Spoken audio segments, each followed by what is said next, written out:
Representation of an atom. तो कोई atom को हम लोग कैसे रिप्रेजेंट करते हैं, तो यहाँ पे ध्यान देने वाली बात, जो एक एटम होता है वो कुछ इस तरह से इसको रिप्रेजेंट किया जाता है, ठीक है। इस साइड में हम लोग क्या रखते हैं, इसके ये जो नीचे में जेड दिख रहा है वो क्या है, एटॉमिक नंबर, क्या है वो, एटॉमिक नंबर होता है, ठीक है। और ये जो ऊपर दिख रहा है ये है, वो क्या होता है, मास नंबर। और इधर क्या होते हैं, चार्ज होता है, क्या होता है, चार्ज, तो पॉजिटिव हो सकता है, नेगेटिव हो सकता है, ठीक है। और ये जो एक्स है वो क्या होगा, सैंपल ऑफ एटम, क्या होगा, ये सैंपल ऑफ एटम होगा। जैसे कि देख सकते हैं, जैसे अगर कोई कैल्शियम है, मान लेते हैं जो कैल्शियम है Ca, इसका सैंपल क्या होता है, Ca होता है। इसका एटॉमिक नंबर कितना होता है, हम सब जानते हैं, कितना होता है, 20, सही। एटॉमिक नंबर कितना होता है, 20 होता है। इसका मास नंबर होता है 40। तो हम लोग क्या दिखाएं, यहाँ पे दिखाएं इसका एटॉमिक नंबर, यहाँ दिखाएं इसका मास नंबर। अगर इस पे चार्ज है, मान लेते हैं 2+, ठीक है। तो हम लोग क्या करेंगे, चार्ज को ये साइड में, सही है, चार्ज को ये साइड में हम लोग लिखते हैं। ये क्लियर होगा। और यहाँ पे नेक्स्ट हम लोग क्या करेंगे, अब यहाँ पे कुछ एग्जांपल लेते हैं, इसको समझते हैं, इसमें कुछ क्या क्या टर्म्स है उसको भी हम लोग नोट डाउन करते हैं। तो यहाँ ध्यान दीजिएगा, मास नंबर जो होता है वो किसका सम होता है, मास नंबर जो होता है वो सम होता है नंबर ऑफ प्रोटॉन और नंबर ऑफ इलेक्ट्रॉन्स के, ठीक है। तो मास नंबर किसका सम होता है, नंबर ऑफ प्रोटॉन और नंबर ऑफ इलेक्ट्रॉन के सम के बराबर होता है। और एटॉमिक नंबर जो होता है वो क्या होता है, नंबर ऑफ प्रोटॉन्स के बराबर होता है। किसके बराबर होता है, नंबर ऑफ प्रोटॉन्स के बराबर होता है। और कोई भी एटम अगर उस पर कोई चार्ज है, ठीक है, तो वो किसके द्वारा आएगा, हमेशा इलेक्ट्रॉन्स के रिमूवल या फिर इलेक्ट्रॉन के एडिशन से, इलेक्ट्रॉन के गेन या फिर इलेक्ट्रॉन के लॉस के वजह से ही क्या आएगा, कोई एटम पे पॉजिटिव चार्ज आता है। वहां पे कभी भी प्रोटॉन यहाँ पे रिमूव नहीं होता है, लॉस और गेन प्रोटॉन का नहीं होता है, कभी भी हमेशा इलेक्ट्रॉन और प्रोटॉन का होता है। और ये जो x होता है, अभी जैसे बताएं कि जो ये x होता है ये क्या होता है, सैंपल ऑफ है, सैंपल होता है, ठीक है। ये क्या होगा, अल्फाबेटिक से हम लोग उसको रिप्रेजेंट करते हैं, जैसे C है, A था, यहाँ पे अल्फाबेट्स था, ठीक है। नेक्स्ट हम लोग यहाँ पे कुछ एग्जांपल्स हैं जिसको यहाँ पे हम लोग सॉल्व करेंगे, और इसमें देखेंगे कि कैसे हम लोग इलेक्ट्रॉन, प्रोटॉन और न्यूट्रॉन को कैलकुलेट करते हैं। ये क्लियर होगा, चलिए यहाँ पे कैलकुलेट करेंगे।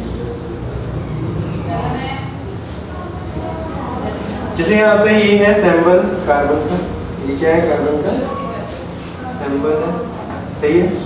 और देखिए यहाँ पे ये साइड में जो लिखा हुआ है, इसके अंदर 6 लिखा हुआ है यहाँ पे, मतलब इधर क्या होता है, एटॉमिक नंबर, जो एटॉमिक नंबर होता है किसके बराबर होता है, नंबर ऑफ प्रोटॉन्स के। मतलब यहाँ पे कितना है, नंबर ऑफ प्रोटॉन्स हम लोग का 6 है, सही है, समझ में आ रहा। और इस पे कोई चार्ज नहीं दिया हुआ, इस पे कोई चार्ज नहीं दिया हुआ, इस पे, है ना।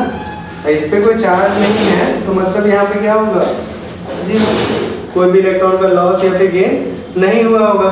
तो हम लोग जानते हैं कोई न्यूट्रल एटम के अंदर क्या होता है, नंबर ऑफ इलेक्ट्रॉन और नंबर ऑफ प्रोटॉन्स बराबर होते हैं। तो यहाँ पे नंबर ऑफ प्रोटॉन्स कितना आया हम लोग का, 6 आया, तो नंबर ऑफ इलेक्ट्रॉन्स भी कितना हो जाएगा, 6 हो जाएगा।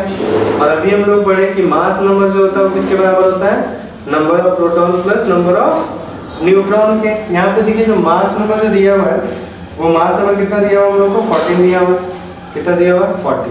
मतलब जो मास नंबर है A, वो किसके बराबर होगा, न्यूट्रॉन प्लस प्रोटॉन के। क्लियर, न्यूट्रॉन प्लस प्रोटॉन के। तो यहाँ से हम लोग न्यूट्रॉन निकालना है, तो न्यूट्रॉन कैसे निकालेंगे, जस्ट A माइनस P कर देंगे, मतलब मास नंबर माइनस प्रोटॉन कर देंगे। तो मास नंबर यहाँ पे कितना दिया हुआ, मास नंबर दिया हुआ 14, और यहाँ पे प्रोटॉन कितना है, प्रोटॉन है 6, तो ये कितना हो जाएगा, कैलकुलेट करने से 8 हो जाएगा। तो ये क्लियर होगा, सही है। नेक्स्ट यहाँ पे हम लोग देखते हैं सेकेंड एग्जाम्पल। सेकेंड एग्जाम्पल नीचे यहाँ पे लिखा हुआ है, इसके लिए जो मास नंबर दिया हुआ कितना दिया हुआ है, 12। इसका कितना एटॉमिक नंबर कितना दिया हुआ है, 6 दिया हुआ है। 6 दिया हुआ है और इस पे कोई चार्ज नहीं है और इस पे कोई चार्ज नहीं है, ठीक है। तो इस पे कोई चार्ज नहीं तो नंबर ऑफ प्रोटॉन्स और नंबर ऑफ इलेक्ट्रॉन्स बराबर होंगे। तो यहाँ पे 6 इलेक्ट्रॉन्स होंगे और 6 प्रोटॉन्स होंगे। अब यहाँ पे न्यूट्रॉन निकालना है हमको, तो न्यूट्रॉन कितना हो जाएगा, atomic mass number minus proton. तो मास नंबर कितना है यहाँ पे 12 और प्रोटॉन कितने हैं 6। तो यहाँ पे कितना हो जाएगा, न्यूट्रॉन जो होगा वो 6 हो जाएगा। क्लियर होगा यहाँ पे। और नेक्स्ट एग्जांपल ऐसा ही यहाँ पे दिया हुआ है, वो लोग देख सकते हैं। क्लियर होगा ये। आगे हम लोग नेक्स्ट स्लाइड पे मूव करते हैं। तो यहाँ पे कुछ पार्टिकल्स है, अब यहाँ पे चार्ज वाला स्पेसिस नहीं, अभी न्यूट्रल तक का हम लोग बात कर रहे थे और चार्ज वाले के बारे में बात करते हैं। यहाँ पे देखिए ये जो सिंबल है ये किसका सिंबल है, क्लोरीन का। किसका सिंबल है, क्लोरीन का सिंबल है और इस पे चार्ज कितना है, चार्ज है -1 का। सही है। तो यहाँ पे इलेक्ट्रॉन्स तो बढ़ेगा। जब इलेक्ट्रॉन्स क्या होता है, एटम जो होते हैं वो न्यूट्रल होते हैं और हम लोग बताए थे कि जब भी चार्ज आता है वो किसके कारण आता है, इलेक्ट्रॉन के गेन से या फिर इलेक्ट्रॉन के लॉस से। तो यहाँ पे क्या हो रहा होगा, सोचो। यहाँ पे जो नंबर ऑफ प्रोटॉन है वो 17 है और नंबर ऑफ इलेक्ट्रॉन्स अगर न्यूट्रल होता तो इस पे भी नंबर ऑफ इलेक्ट्रॉन्स भी कितना होता है, 17 होते हैं। सही है।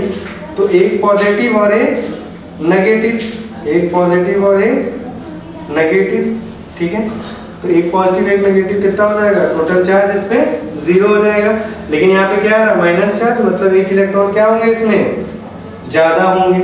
एक इलेक्ट्रॉन क्या होंगे इसमें, ज्यादा होंगे। तो क्या करेंगे हम लोग, बस नंबर ऑफ प्रोटॉन्स में एक बढ़ा देंगे तो वही क्या होगा, नंबर ऑफ इलेक्ट्रॉन्स हो जाएगा। समझ में आ रहा है। तो नंबर ऑफ इलेक्ट्रॉन्स कितने हो जाएंगे, 17 + 1। तो यहाँ से एक कॉन्सेप्ट हम लोग यहाँ पता कर, एक कॉन्सेप्ट यहाँ पे ये निकल के आता है कि जिसपे नेगेटिव चार्ज होगा उस पे क्या करेंगे हम लोग, अगर उसका नंबर ऑफ इलेक्ट्रॉन निकालना है तो नंबर ऑफ प्रोटॉन में कितना ऐड कर देंगे, जितना उस पे चार्ज है उतना हम लोग ऐड कर देंगे तो क्या हो जाएगा, उसका नंबर ऑफ इलेक्ट्रॉन्स निकल जाएगा। वैसे ही हम लोग यहाँ पे कैटायंस के लिए निकालने की कोशिश करते हैं। तो यहाँ पे जो Mg है इसमें 2 पॉजिटिव चार्ज है, मतलब क्या है कि यहाँ पे 2 इलेक्ट्रॉन्स निकले होंगे, लॉस हुआ होगा। समझ में आ रहा है। तो 2 इलेक्ट्रॉन इसमें लॉस हुआ होगा तो इसमें क्या करना पड़ेगा हमको, जो न्यूट्रल एटम में इलेक्ट्रॉन्स कितने होते हैं, अगर मैग्नीशियम है तो इसमें प्रोटॉन का संख्या दिया हुआ है 12, तो इलेक्ट्रॉन्स भी कितना होते हैं, 12 होते हैं। तो लेकिन यहाँ पे क्या है, 2 पॉजिटिव चार्ज है, मतलब यहाँ से 2 इलेक्ट्रॉन निकले हैं। तो जस्ट सिंपल क्या करेंगे हम लोग, 12 - 2 कर देंगे तो यहाँ पे हम लोग का नंबर ऑफ इलेक्ट्रॉन्स 10 आ जाएगा। क्लियर है यहाँ से। और यहाँ पे हम लोग न्यूट्रॉन सिंपली निकाल सकते हैं। मास नंबर कितना दिया हुआ है इसका, मास नंबर दिया हुआ है 24 और हमको इससे क्या करना होता है, नंबर ऑफ प्रोटॉन माइनस करना होता है। नंबर ऑफ प्रोटॉन कितना है, 12 है। तो यहाँ पे कितना हो जाएगा, अगर 24 में से 12 माइनस करेंगे तो नंबर ऑफ इलेक्ट्रॉन निकल जाएगा 12। क्लियर होगा ये। अब हम लोग नेक्स्ट स्लाइड में जाते हैं और यहाँ पे कुछ क्वेश्चन करने का कोशिश करते हैं। तो यहाँ पे ये क्वेश्चन में क्या दिया हुआ है, बोला है कि एक एलिमेंट है जिसके पास क्या है, 9 प्रोटॉन्स है और 9 न्यूट्रॉन 10 इलेक्ट्रॉन्स है। कितने, 9 प्रोटॉन्स है और 10 इलेक्ट्रॉन्स है। तो यहाँ पे हम लोग लिख लेते हैं, गिवन दिया हुआ है कि न्यूट्रॉन कितना है 10 और प्रोटॉन कितना है 9। ठीक है। तो हमको क्या बोल रहे हैं, इसमें मास नंबर निकालने के लिए बोल रहे हैं। तो मास नंबर कितना होता है हम जानते हैं, A = number of proton plus number of neutron. ठीक है। तो नंबर ऑफ प्रोटॉन कितना है 9 और नंबर ऑफ न्यूट्रॉन कितना है 10। तो यहाँ टोटल ऐड कर देंगे तो कितना आएगा 90। सही है, ये क्लियर होगा, किसी को दिक्कत नहीं होगा। ठीक है। तो यहाँ पे नंबर ऑफ क्या निकलेंगे हम लोग का, मास नंबर तो निकलेगा, लेकिन अभी हमको और यहाँ पे क्या पूछा है, यहाँ पे पूछा है हम लोग को एटॉमिक नंबर कितना होगा इसका। तो एटॉमिक नंबर कितना होगा वो निकालते हैं। क्या निकालना है हम लोग को, एटॉमिक नंबर निकालना है। तो एटॉमिक नंबर कैसे निकालेंगे, हम लोग जानते हैं कि कभी भी कोई भी एटम्स से कभी भी प्रोटॉन्स नहीं निकल सकते हैं। ठीक है। और जो एटॉमिक नंबर होते हैं वो नंबर ऑफ प्रोटॉन्स के बराबर होते हैं। ठीक है। तो यहाँ पे जो एटॉमिक नंबर जो Z है वो किसके बराबर हो जाएगा, नंबर ऑफ प्रोटॉन्स के बराबर हो जाएगा। तो नंबर ऑफ प्रोटॉन्स कितना है 9, तो इसका एटॉमिक नंबर कितना हो जाएगा 9। क्लियर होगा ये। अब यहाँ पे नेक्स्ट क्वेश्चन दिया हुआ है जो खुद से आपको करना है। ये क्वेश्चन है, इसका स्क्रीनशॉट ले लीजिए और इसका जो आंसर आएगा वो आप कमेंट सेक्शन में इसका रिप्लाई कीजिएगा। वो सही है कि नहीं, फिर मैं उसका रिप्लाई करूँगा। ठीक है।